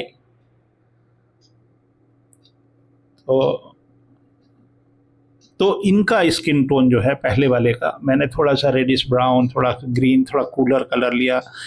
और जो पीछे वाली लेडी है, इनको हमने थोड़ा सा पिंकिश यूज़ किया, पिंकिश कलर। और बहुत लंबा टाइम नहीं दिया। ये ऑलमोस्ट जो आप देख रहे हैं ना, ये ऑलमोस्ट रियल टाइम है। ये वीडियो जो है रियल टाइम का ही वीडियो है। अरे मुश्किल से 2 घंटे निकलते हैं हमारे पास सवेरे। तो ये ऑरेंज कलर है। और जो आर्टिस्ट हैं, जो विजुअल आर्टिस्ट हैं, they should know visual texture कैसे क्रिएट करते हैं, सिल्क कैसे बनता है, कॉटन कैसे बनता है, लेदर कैसे बनता है, और वो जब हम डिजिटली पेंट करते हैं तो टेक्सचर वाली पेंटिंग नहीं कि हमने पेंटिंग बनाई और टेक्सचर उठा उठा गूगल से ले आके लगा रहे हैं, that is not digital painting. No tricks and technique, it should be pure painting. अब मैं यहाँ साड़ी बना रहा हूँ तो कोई टेक्सचर ले आके लगा रहा हूँ क्या? नहीं ना. तो ये सब चीज़ें अगर आप कहीं कर रहे हैं तो आप सही ज्ञान से वंचित हैं कि if you need a texture to paint leather तो आपको सही टीचर नहीं पढ़ा रहा है भाई. You should be able to paint texture, able to paint, no photo bashing. तो थोड़ा क्रॉस चेक किया करिए भाई, आपको सही ज्ञान मिल रहा है कि नहीं मिल रहा है. ये एक क्रिएटिव फील्ड है, creative field. AVGC is a creative field, is not for technicians. Machine learning is and AI is technician लोगों का काम है, क्रिएटिव नहीं. हालांकि उसमें भी जो सिमुलेशन करते हैं गेम डिज़ाइन वगैरह में, they are good. UI UX जो है वो UI specially is creative plus technical, ये दोनों हैं. I respect those people who are. मैं तो भैया मैं सही बता रहा हूँ, मैंने बहुत UI के क्लासेस ली थी DigiPen में, और उनका एक जो BFA होता है ना उससे थोड़ा सा अलग कोर्स कैरिकुलम था, but I was teaching both of them. मतलब सवेरे मैंने BFA के आर्टिस्टों को पढ़ाया, उसके बाद UI के आर्टिस्टों को. उनको बहुत आर्टिस्ट होने की ज़रूरत नहीं है, बट जितना अगर है उसके अंदर, अगर मान लीजिए कोई बहुत टैलेंटेड बंदा है, he can make the difference. Okay, तो समटाइम्स ओह माय गॉड, तो इनको हम हाफ प्रोग्रामर बोल सकते हैं जो गेम डिज़ाइन के लोग हैं, जो UI के लोग हैं. लेकिन इतनी तो जब वो क्रिएटिव सोचते हैं, उनके कैरेक्टर डिज़ाइन इज मतलब ऑलमोस्ट सिमिलर देन जैसे BFA के आर्टिस्ट सोचते हैं भाई. तो अगर आप UI में हैं तो भी मेरी क्लासेस आपके लिए बहुत इम्पोर्टेंट हैं, और गेम इंडस्ट्री में यही तो कर ही रहे थे हम DigiPen में. so, मैंने देखे हैं बहुत प्रोग्रामर्स, और जो मेरी क्लासेस चल रही हैं ना, मतलब मेरे को तो ये बोल ही देना चाहिए कि this is not for artist, my classes is for engineers. मतलब हर दूसरा तीसरा व्यक्ति जो है वो इंजीनियर मिल जा रहा है मेरे को, and they blow my mind. समझे? तो आप इंजीनियर आर्टिस्ट हैं. मुझे बड़ा अच्छा लगता है. मैं बच्चे जो हमारे यहाँ पढ़ते हैं या जो पढ़ चुके हैं, तो हम लोग का एक व्हाट्सएप ग्रुप है, उसके अंदर कोई भी कुछ भी करता रहता है, मैं भी कुछ करता रहता हूँ. मुझे नया कुछ कर लिया AI से तो मैं उसमें डाल देता हूँ, और फिर देखता हूँ किसने क्या बोला, किसने क्या किया. तो ये एक एक्साइटमेंट है. मतलब जो लोग मेरी फैमिली में हैं, there is a excitement towards future. कुछ ना कुछ है. मतलब देखिए, जो जिसको जो बनना हो तो बनेगा ही, लेकिन एक बड़ी सी फैमिली हो गई है और होती जा रही है. मैं आपको बता रहा हूँ, मतलब जो लोग संकोच कर रहे हैं या जो लोग प्लान कर रहे हैं कि one day I want to study properly with Dilip, 2 ही महीने आपको चाहिए, then Dilip Choubey is the place.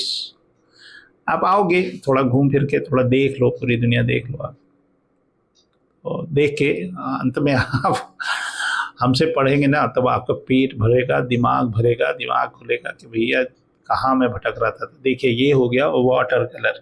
Ball pen आपको दिख भी नहीं रहा होगा, and I use ball pen very lightly, और बहुत कम जगह आपको रियलाइज़ होगा, और काफ़ी हद तक थोड़ा 3D वॉल्यूम. तो ये वाटर कलर में ये नृत्यांगनाओं को मैंने बनाया. अब ये जो तीसरा वाला है, इसमें देखिए मेरे को एनर्जी मिलती रहनी चाहिए, क्योंकि मैं एक प्रोफेशनल आर्टिस्ट हूँ, तो मैं हर विधा पे अपना कमांड मेरे को रखना पड़ता है. I should be good at visualizing something. I should be good at drawing traditionally with traditional medium and digitally and everything. तो मैंने सोचा कि जो एडवांस लेवल के बच्चे हैं उनको मैं बताऊं कि कितना सरल है, कितना आसान है डिजिटली उस किसी भी चीज़ को पेंट करना. अगर आपके अंदर ये वाली क्वालिटी आ गई कि आपकी ड्राइंग अच्छी बन जाती है आपसे, और आपको टोनल वैल्यूज़ पता हैं कलर वाली, और आप अच्छा ऑयल पेंटिंग करते हैं, आप करिए, बहुत अच्छी बात है. मैं भी ऑयल पेंटिंग करता हूँ, लेकिन मैं डिजिटली भी काम करता हूँ भाई. तो क्या आप डिजिटली भी करते हैं? नहीं करते हैं तो कब करेंगे? अगले जन्म में? तो ये अपने आप से सोचिए। This is called up skill your, अपने को अपग्रेड करना। मैं नीचा नहीं दिखा रहा किसी को भाई, मैं दिखा रहा हूँ कि ये दुनिया ही एग्जिस्ट कर रही है भाई। ये जब मैं बीएफए करने गया तो सब लोगों ने कहा ये कौन सी पढ़ाई करने जा रहे हो। आज बीएफए का एक मार्केट है, एक रिस्पेक्ट है, आर्टिस्ट का एक रिस्पेक्ट है, और टेक्नोलॉजी और आर्ट में अब कोई अंतर ही नहीं रह गया।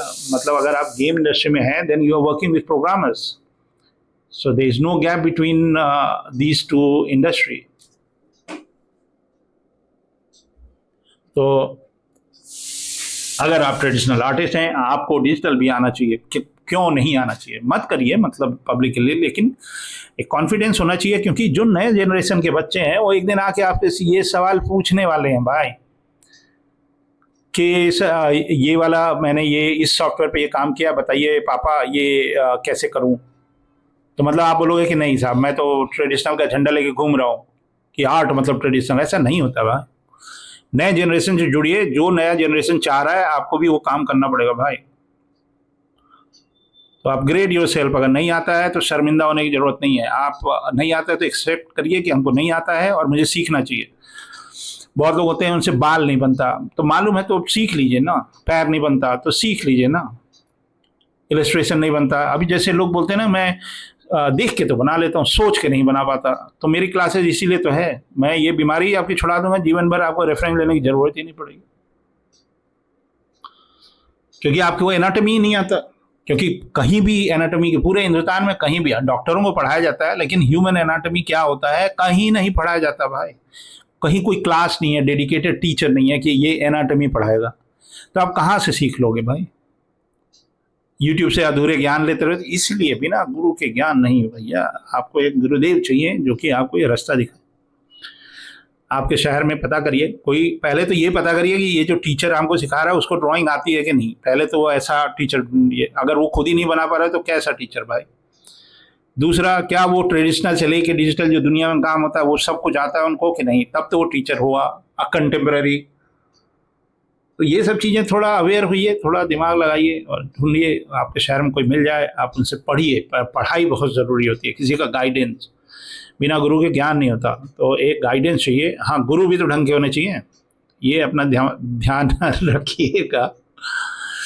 चलिए, मैं थोड़ा सा रूड तरीके से बात कर रहा था। आई एम सॉरी अगर मैंने रूड बात की। और मैं अच्छा व्यक्ति हूँ और जेनरस भी हूँ और जेन्युइन भी हूँ भाई। मतलब खराब बातें बोलना अच्छा नहीं लगता। खूब मेहनत करिए, खूब तरक्की करिए, देश का नाम रोशन करिए। एबीजीसी सेक्टर में बात करिए, बहुत सारे आर्टिस्टों की ज़रूरत है। क्योंकि देखिए, कॉमिक इंडस्ट्री फल फूली नहीं इसलिए क्योंकि आर्टिस्ट नहीं थे भाई। आर्टिस्ट, राइटर आपको बहुत मिल जाएंगे, आप भी राइटर हो, खुद लिख सकते हो। आर्टिस्ट नहीं थे, इस वजह से हम नहीं बन पाए। आर्टिस्ट क्यों नहीं थे? क्योंकि हमारे यहाँ इलस्ट्रेशन की पढ़ाई नहीं होती है, डिग्री मिलती है। हमारे यहाँ हर कॉलेज ऑफ आर्ट्स में इलस्ट्रेशन की डिग्री मिलती है, बट वो पढ़ाई नहीं होती है जो चाहिए। तो पढ़ाई को अपग्रेड करना है। पढ़ाई कैसे अपग्रेड होती है? टीचर को अपग्रेड करना होता है। तो जो दुनिया में चल रहा है, मतलब मैं कुछ एक्स्ट्रा ऑर्डिनरी की तो हम बात ही नहीं कर रहे हैं। और जो चीज़ 100 साल से, मतलब मैं 1986 से कॉमिक बना रहा था। और कॉमिक एक इंडस्ट्री बननी चाहिए इंडिया के अंदर। हमारे पास दुनिया, कब तक आप स्पाइडरमैन देखेंगे? अपने देश का भी कुछ मैन बनेगा कि नहीं बनेगा? तो हमारे देश में आज से 40 साल पहले, 30 साल पहले भी बीसी है कॉमिक इलस्ट्रेटर, 20 आज भी बीसी हैं। हाँ, लेकिन जो मेरे एकेडमी से निकलेंगे उनको मैं काउंट करूँगा, वहाँ से गिनती शुरू होगी भाई। अगर हमको एबीजीसी को इंडस्ट्री बनानी, आप ही हो, मतलब जो आप हमारे स्टूडेंट्स जो हैं वही लोग हैं एबीजीसी सेक्टर का झंडा लेके खड़े होने वाले। और मेरे सिखाए हुए बहुत सारे लोग हैं कॉमिक इंडस्ट्री में, अपना योगदान दे रहे हैं।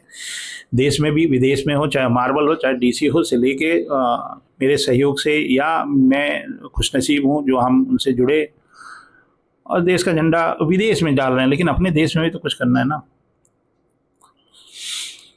तो ये बॉल पेन है। बॉल पेन चलाने के लिए कॉन्फिडेंस की ज़रूरत होती है। अगर आपको विश्वास नहीं है तो आप करके देख लीजिए। गलती अगर आपने की है तो आपको समझ में आएगा कि कितना कॉन्फिडेंस की ज़रूरत होती है। ये बॉल पेन है। जब इसको पेंट करूँगा तो रखूँगा, मतलब इसको मैं डिलीट नहीं करूँगा। एक ही लेयर पे मैं डिजिटली पेंट करता हूँ ना, तो मेरे ऑफिस के लोग मेरा नाम रख दिए 1 लेयर मैन। तो मैं 50 लेयर नहीं बनाता, एक ही लेयर पे सारा करता था। सारा पेंट कर देता हूँ। और बहुत सारे नए सॉफ्टवेयर आ रहे हैं, आ गए हैं। आप प्रोक्रिएट भी अच्छा है। प्रोक्रिएट शायद नाम है उसका। अमेरिकन नहीं है प्रोक्रिएट, किसी और देश का है, शायद ऑस्ट्रेलिया वगैरह का है। मेरे को बताइएगा। अच्छा सॉफ्टवेयर है ड्राइंग वगैरह के लिए और हैंडी बहुत है। तो उसमें वाटर कलर काफ़ी अच्छा होता है। तो काफ़ी लोग हैं उसको और री एक्सप्लोर कर रहे हैं। उसमें आप भी शामिल होइए, बनाइए। और अगर आप चाहते हैं, जो मेरे वीडियो रेगुलरली देखते हैं और उनको लगता है कि मैं इस काबिल हूँ कि उनके काम को देख के और कुछ उनको सजेस्ट कर पाऊँ, तो आप एक काम करिएगा। इंस्टा पे दिलीप चौबे जी ऐसे करके ढूंढ लीजिएगा, और इंस्टा पे और दिलीप.चौबे कुछ ऐसे ही है, आप देख लीजिए ना। आप तो ज़्यादा स्मार्ट हैं, नए ज़माने के लोग हैं। एक इंस्टा है और फेसबुक पे भी मेरा मैसेंजर है, वो पब्लिक प्रोफाइल है। 5,000 से ज़्यादा मेरे 1-2 साल पहले ही हो गए थे। 5,000 से ज़्यादा फ्रेंड, तो हम फ्रेंड एक्सेप्ट तो नहीं कर सकते उसमें, वो पब्लिक है मतलब। तो ये मैं इसलिए बोल रहा हूँ कि आप चाहें, अगर कोई मेरे से मार्गदर्शन या कोई फीडबैक अपने पोर्टफोलियो के, एक एक ड्राइंग नहीं, मतलब बढ़िया पोर्टफोलियो बनाइए। अगर आपको चाहिए कुछ प्रोफेशनल सजेशंस, तो आप मेरे को वहाँ पे DM कर दीजिएगा। मैं प्रॉमिस करता हूँ कि आपको देख के, आपके आर्टवर्क देख के कुछ गाइड करूँगा। बहुत लोग भेजते भी हैं भाई, और बहुत लोग इसका फ़ायदा भी उठा रहे हैं कि मेरा जो एक्सपर्टी है इस फील्ड का, उस फील्ड को देख के। और मुझे ये सब काम करने में बहुत मज़ा भी आता है। मैं बहुत लोगों को आर्टिस्ट बनने से रोका भी हूँ कि भैया मत बनो, क्योंकि आप उस काबिल नहीं हो, और वो लोग डॉक्टर बन गए। और बहुत लोगों को मैंने इनवाइट भी किया कि भैया आप इस फील्ड के लिए हो। मैं तो देख लिया किसी का काम, देखते ही मेरे अंदर से निकल गया कि भैया he is made for this industry, और मैं उसको तुरंत 1 मिनट में रेफ़र कर दिया यहाँ से वहाँ, और वो वहाँ पे काम कर रहा है और तसल्ली से रह रहा है। तो ये मैंने ड्राइंग बना दी, कंपोजिशन कर लिया और जल्दी जल्दी बना लिया। वीडियो तो वैसे ही लंबा हो रहा है। अब मेरे कुछ ब्रशेज हैं, ऑयल पेंटिंग के ब्रशेज हैं, डिजिटल ऑयल पेंटिंग के ब्रशेज हैं। आई यूज़ दिस, और मेरे सारे स्टूडेंट जितने भी जो हमारे यहाँ से पढ़ते हैं, वो सारे लोग इस ब्रश को यूज़ कर रहे हैं। और थोड़ा सा ब्लर सा दिख रहा है, बट कोप अप करिए। तो मैंने क्या किया कि ये जो ड्राइंग थी उसको अपने आर्टवर्क में साइड में लगा दिया है, और वहीं से मैं कलर पिक तो नहीं करना चाहता हूँ। कलर पिक से क्या होता है ना कि आप एक तरह की चोरी कर रहे हैं। तो जितना हो सके ऑब्जर्वेशन से। अब ये सारी चीज़ें जो हम पढ़ाते हैं वो तो हम वीडियो में नहीं डालेंगे ना, तो ऑब्जर्वेशन से ये मैं कलर कर रहा हूँ। तो आप स्टेजेस देखिए। मैंने एक बार इसको इसी तरह के कंपोजिशन मैंने वाटर कलर से किए, और अब मैं इसको डिजिटली कर रहा हूँ। डिजिटली करने से एक फ़ायदा ये होता है मेरे को कि मैं घर को छितराता नहीं हूँ इधर उधर। और मैं इसको कैनवस पे भी कर सकता था, ऑयल में भी कर सकता था, मैं इसका स्कल्पचर भी बना सकता है, इसको 3D में भी मॉडल करके इसको 3D प्रिंट भी कर सकता था। तो ये सारी चीज़ें जो हैं, सारा विधा सीख लिया हूँ मैं और करता रहता हूँ। तो ये मैं ऑयल में ना करके इसको हम डिजिटल ऑयल कर रहे हैं। तो कभी ऑयल में भी कुछ बना ही देते हैं, कुछ पोर्ट्रेट वोर्ट्रेट। तो एक्सप्रेशन और लाइट, ये दोनों चीज़ें मुझे बहुत अच्छी लगती हैं पेंट करने में। और कपड़े तो वैसे ही वीडियो हमारा बहुत लंबा हो गया, 1 घंटे से ज़्यादा हो गया। अब 3-3 आर्टवर्क, यही मैं सोचता हूँ। मतलब मैं चाहूँ तो व्यू के चक्कर में छोटे छोटे वीडियो बना के और हर दिन एक वीडियो डाल दूँ, या एक तसल्ली से एक अच्छा सा वीकेंड स्पेशल एक वीडियो बना दूँ जिसमें आप तसल्ली से मेरे से मेरे काम का जो प्रोसेस है वो देख पाएँ। बहुत सारी चीज़ें तो नहीं कर सकते, और लाइव वाइव करने में भी वही फ़ायदा है। लाइव में ना जब तक आप लाइव इंटरेक्शन नहीं कर रहे हैं तब तक फिर बेकार ही है लाइव करना। और कुछ मजबूरियाँ होती हैं तब हम लाइव करते हैं। मजबूरियाँ जैसे कि मान लीजिए मैं अ, मजबूरी नहीं बोलेंगे उसको, लाइव का मतलब ये हुआ जैसे हम लाइव फिगर ड्राइंग कर रहे हैं किसी रेलवे स्टेशन पे बैठ के, और मैंने वहाँ पे कुछ कैमरा लगा रखा है और वो लाइव फीड आ रहा है, मैं आपको दिखा रहा हूँ। तो लाइव में ना स्पीड भी चेक होता है। जैसे मैं आपको एक टिप दे रहा हूँ, आप अगर आप इसको कर पाएँ, सिंगापुर का जो ज़ू था वो one of the best in the world है। तो उसमें क्या होता था कि सवेरे 8:30 से 9:30 बजे के आसपास सारे जानवरों को खाना वाना दिया जाता है। तो वो सब सवेरे सवेरे वो जानवर बहुत एक्टिव होते हैं, वो दौड़ते रहते हैं इधर उधर, यहाँ तक कि राइनोसेरस गेंडा भी दौड़ता रहता है। तो वो टाइम होता था मेरा वहाँ जाने में। दोपहर में जाते हैं जू वगैरह में ना तो सो जाते हैं। या आप जैसे बनारस के घाट हैं, बनारस के घाट विंटर्स में आप अर्ली मॉर्निंग चले जाएं 4 बजे 5 बजे, और वो एकदम वाइब्रेंट, हालांकि दिन भर रहता है लेकिन सवेरे सवेरे कुछ ज़्यादा एक्टिविटी रहती है। तो वहाँ पे मान लीजिए मैं लाइव बना रहा हूँ, एक एक सेकेंड में 3-3 सेकेंड में कुछ कुछ क्विक जेस्चर कर रहा हूँ, वो लाइव हो तो अच्छा लगता है कि हाँ मैं एक परफॉर्म कर रहा हूँ। वो एक तरह का परफॉर्मेंस है कि you are looking to something, वो एंटिसिपेशन है। या जो आदमी जैसे अब तौलिया अभी फेंका और आपने उसको ड्रॉ किया, तो ये जो ह्यूमन जेस्चर हैं, जो फॉर्म्स हैं, स्पीड है, फोर्स है, ये सब चीज़ें मैं लाइव करता हूँ तो मेरे को मज़ा आता है। तो ये तीनों कैरेक्टर में लाइट जो है वो राइट से आ रहा है, या उनकी तरफ से देखा है तो टॉप लेफ्ट से आ रहा है। तो तीनों का लाइट सोर्स तो एक ही है, लेकिन जितने भी सरफेस हैं, जैसे इनका ब्लाउज है या ये जो गोल्ड कलर की जो चीज़ें हैं, उन सब चीज़ों पे जो रिफ्लेक्शन है वो अच्छा। तो ये मैं थोड़ा हल्का हल्का सा डिटेल, बहुत टाइम नहीं लगाऊंगा कि एकदम फोटो रियलिस्टिक बना दिया, थोड़ा पेंटरली दिखना भी चाहिए। ये देखिए मैंने ये आँख के पास एक हाईलाइट लगाया, सेम चीज़ है। जब मैं इसको ट्रेडिशनली करूँगा ऑयल में, यही चीज़ है जो डिजिटल में। ये थोड़ा सा नीट एंड क्लीन वाला हिसाब किताब लगता है मेरे को, और जल्दी हो भी जाता है। और कैनवस में ये है कि एक जगह भी लेता है वो हमारा, और मैं एक प्रोफेशनल आर्टिस्ट हूँ और कमर्शियल आर्टिस्ट जिसको आप बोलते हैं। तो मैं कमर्शियल आर्टिस्ट हूँ, मैं एक जगह बैठ के काम करने वाला आदमी। तो ये जो गोल्डन तो नहीं बोलेंगे, ये कुछ कॉपर टाइप का इनका जो कपड़े का जो प्लेट है वो उस पर जो शाइन है वो मैं करने का बड़ा मन कर रहा है। थोड़ा सा ये बैकग्राउंड मैंने डाल दिया, और बाल में भी कुछ डार्कर टोनल वैल्यूज़ हैं, हल्का सा ग्रीनिश मैंने लिया, बाद में उसको मैं शेड में कन्वर्ट कर दूंगा। तो इसमें ये जो ऑयल के मेरे पास 6 ब्रशेज़ हैं, 6 अलग अलग ब्रशेज़ हैं।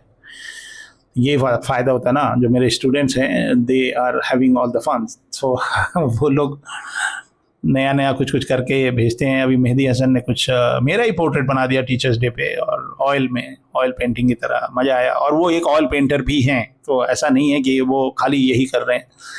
तो वो कैनवस पे भी पेंट करते हैं, बहुत अच्छा करते हैं। और अपने कॉलेज में पेंटिंग से ही उनका BFA भी चल रहा है, और जब उनको मौका मिलता है, कंप्यूटर हाथ में होता है, तो डिजिटली कर लेते हैं। कोई फ़र्क थोड़ी है, painting is a skill, nothing to do with the treatment. अगर आपको पेंटिंग आती है तो आप पेंटिंग किसी भी सरफेस पे कर रहे हैं, that is a paint, this is, मतलब वो आर्ट वर्क है भाई। तो ऐसी जगहों पे ना जाया करें जो भेदभाव करते हैं डिस्क्रिमिनेशन टाइप। तो मैं आपको भड़का नहीं रहा हूँ भाई, मैंने दुनिया देखी है, मुझे पता है कि ज्ञान से बड़ा कुछ भी नहीं होता। आप अगर ज्ञानी हैं तो लोग आपके पास आते हैं। तो ये मैंने हाथ इनका बना दिया, थोड़ा थोड़ा टचअप मैं करूँगा। देखिए जब 3 कैरेक्टर होते हैं ना, तो तीनों को साथ में लेके चलना पड़ता है, थोड़ा बैलेंस करके। मान लीजिए एक पे बहुत मेहनत कर दिया, फिर दूसरे पे थोड़ा कम किया, तो नज़र तो सबकी सब जगह जाती है। तो हर चीज़ को इक्वली इम्पोर्टेंस देना पड़ता है, लाइट वाइट का। वैसे वीडियो बहुत लंबा हो गया है, बट इट्स ओके, आपका वीकेंड भी तो बनेगा, मतलब आराम से आप टाइम निकालिए, पैर पसार के चाय वाय लेके। चाय क्या, मतलब इसके लिए तो बहुत चीज़ें चाहिए खाने पीने का, 1.5 घंटे तक चाय थोड़ी पियेंगे। तो और भी कुछ वीडियोस हैं, और इसके बाद सोच रहा हूँ कि थोड़ा मेरे वाटर कलर वाले वीडियोस आप लोगों को काफ़ी पसंद आते हैं। पता नहीं, मैंने अभी कुछ छोटे मोटे पर्सपेक्टिव बेस्ड कुछ ड्राइंग बनाई थी, तो कुछ अच्छे मिक्स्ड रिव्यूज़ आए। लोगों को ऐसा लगा कि मेरे से किसी ने ये भी बोला कि आपको एक जगह से इतने वैनिशिंग पॉइंट कैसे दिख सकते हैं। तो भैया लॉजिक रखिए किनारे, हम लोग फिजिक्स के स्टूडेंट नहीं हैं, हम आर्टिस्ट हैं, और पर्सपेक्टिव जस्ट टूल है। जैसे आप मैकेनिकल पेंसिल को आर्ट का मटेरियल नहीं मानते, बॉल पेन को नहीं मानते, लेकिन ये आर्ट वर्क बॉल पेन से बन रहा है ना, आप देख रहे हैं ना। तो नियम कर दीजिए किनारे, और पर्सपेक्टिव जस्ट टूल है, उसको आप कैसे इस्तेमाल करते हैं। मैं एक ही आर्ट वर्क में मैं पर्सपेक्टिव ग्रिड बनाता हूँ। वो पर्सपेक्टिव ग्रिड पूरी दुनिया में दिलीप चौबे की पर्सपेक्टिव ग्रिड से माना जाएगा आगे चल के। आप तो बता ही नहीं पाओगे कि ये कौन सा पर्सपेक्टिव है, भले आपको जितना भी ज्ञान हो।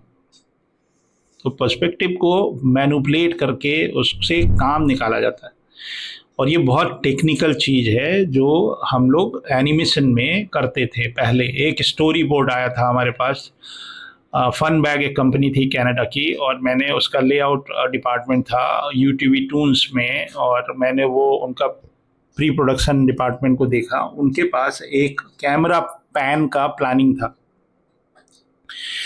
तो एक ही कैमरा पैन है, उससे हमको एक पैन शॉट लेना है जो 16 से 32 बीट पे जाएगा। तो सेम इलस्ट्रेशन में कुछ बिल्डिंग्स हैं जो कि फ्रंट से दिख रही हैं, फिर वही बिल्डिंग्स 1 पॉइंट पर्सपेक्टिव पे आती हैं, फिर वो टॉप एंगल पे आ जाती हैं, और ये सब शॉट एक ही शॉट में लेना है, एक ही पैन में। तो आर्टिस्ट बनाएगा ना उसको उस तरह से।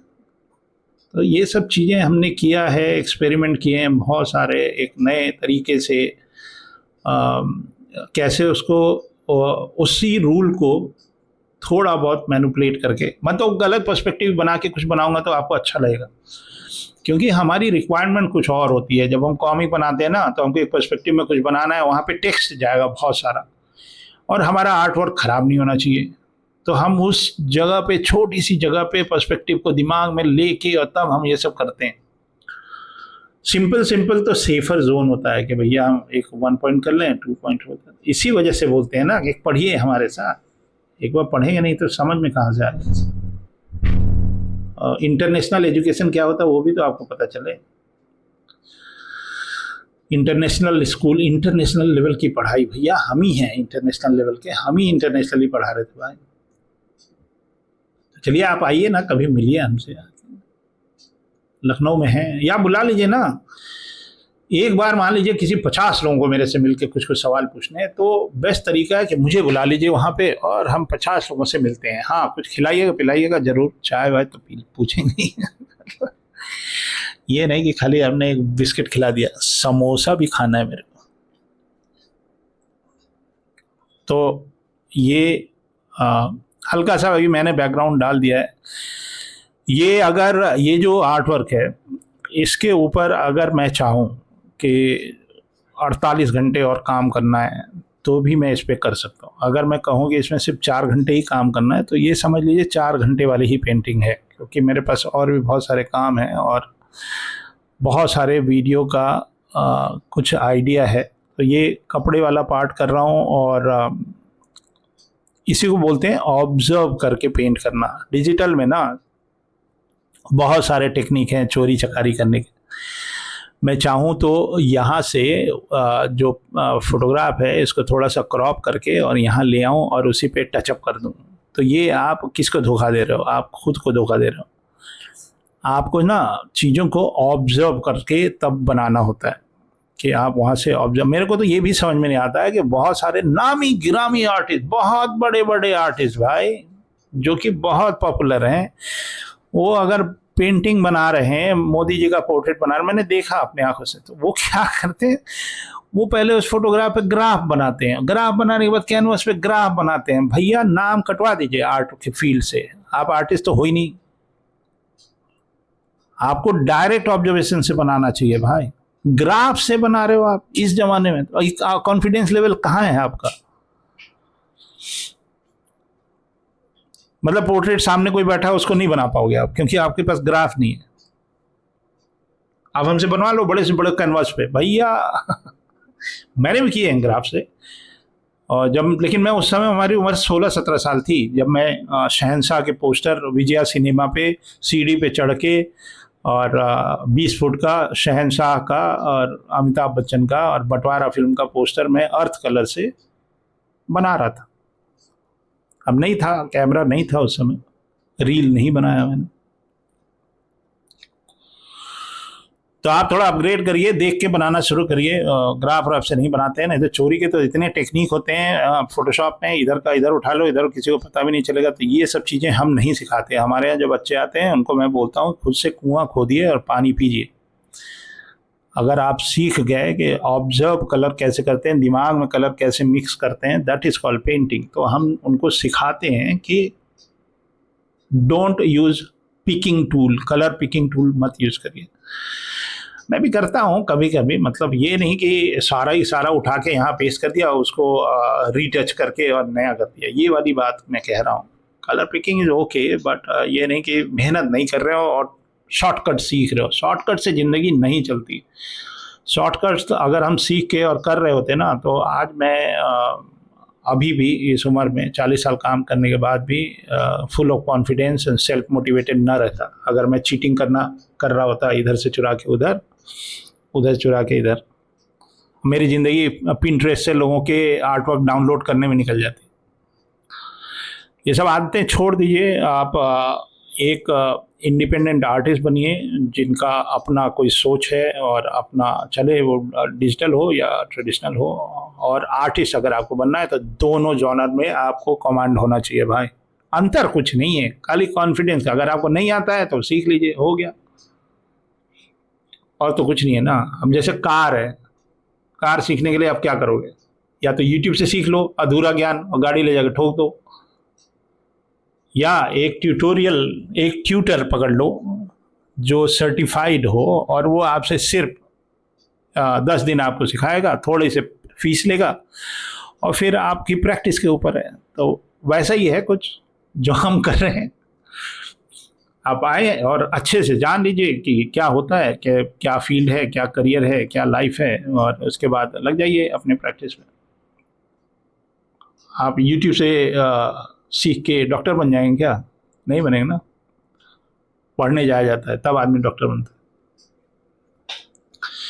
तो ये पेंटिंग है जिसके अंदर 3 कैरेक्टर हैं। तो ये तीनों जो मैंने आर्ट वर्क किए, इन तीनों में मैंने 3 तरीके आपको बताए। एक थोड़ा हैचिंग रिलेटेड ग्राफाइट से, पेंसिल से, दूसरा वाला मैंने बॉल पेन और वाटर कलर से, और जो दूसरा वाला आर्ट वर्क है उसमें बॉल पेन थोड़ा कम ही दिख रहा होगा, और ये तीसरा वाला ये हमारा डिजिटल ऑयल कलर है। मैंने थोड़ा स्किप कर दिया, बहुत लंबा वीडियो हो रहा था तो ये थोड़ा सा स्किप कर दिया है। तो और इससे ज्ञान बढ़ता है। जैसे आप ऑब्जर्वेशन से ऐसे पेंट कर रहे हैं ना, तो इससे धीरे धीरे करके आपका ज्ञान की वृद्धि होती है। और जब आप कोई कंसेप्ट आर्ट कर रहे हैं जो गोल्ड कलर में कुछ कुछ पहना है, तो वो आप वहाँ पे यूज़ करते हैं। और सिल्वर कलर है, ग्रीनिश कलर है, तो इससे कलर की वोकैबुलरी बढ़ती है कि ऑब्जर्वेशन से आपको कितना कलर का ज्ञान मिल रहा है। तो कलर का जब ज्ञान बहुत बढ़ जाता है, तब आप जब भी कुछ पेंट करते हैं तो अप्लाई करते हैं। इस वेदर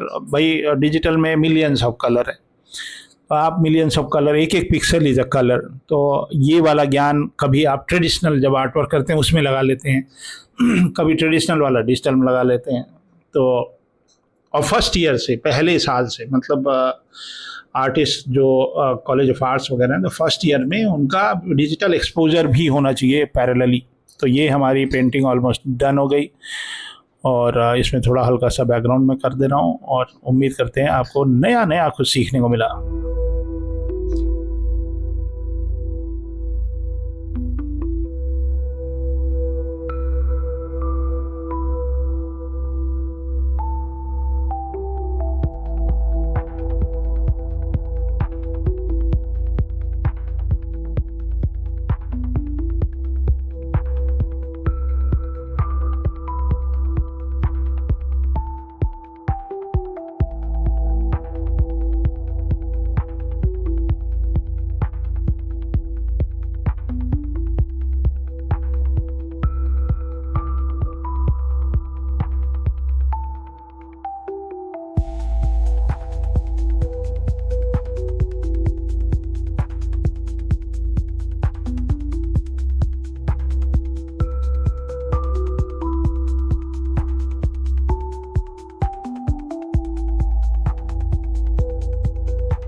तो ये रहा एक लंबा सा वीडियो, और मैं चाहता तो इसको 3 अलग अलग उसमें भी बना सकता था, लेकिन मन भर के देखा करें, मतलब शिकायत ना रहे कि भैया वीडियो बहुत छोटा था, और ये भी शिकायत मत करिएगा कि लंबा था। तो चलिए बहुत जल्दी मिलते हैं कुछ नया प्रयोग करते हुए, कुछ नए तरीके से। और मेरी क्लासेस चल रही हैं, इवनिंग की क्लासेस, ये एक अच्छी अपॉर्चुनिटी थी, काफ़ी लोग ज्वाइन किए हैं। और जो लोग अभी मन बना रहे हैं कि पढ़ना है दिलीप चौबे से, जल्दी से जल्दी कोशिश करिए, क्योंकि इस साल का जो लास्ट एडमिशन होगा वो नेक्स्ट मंथ होगा, और फिर हम 2026 के एडमिशन्स देखेंगे। तो शाम को 5 बजे से 7 बजे की एक क्लास का अनाउंसमेंट होने वाला है बहुत जल्दी। तो आप जितनी जल्दी एनरोल करेंगे उतना आपको समय मिलेगा अपने पोर्टफोलियो पे काम करने के लिए। तो मिलते हैं बहुत जल्दी अगले वीडियो में, तब तक के लिए जय हिंद।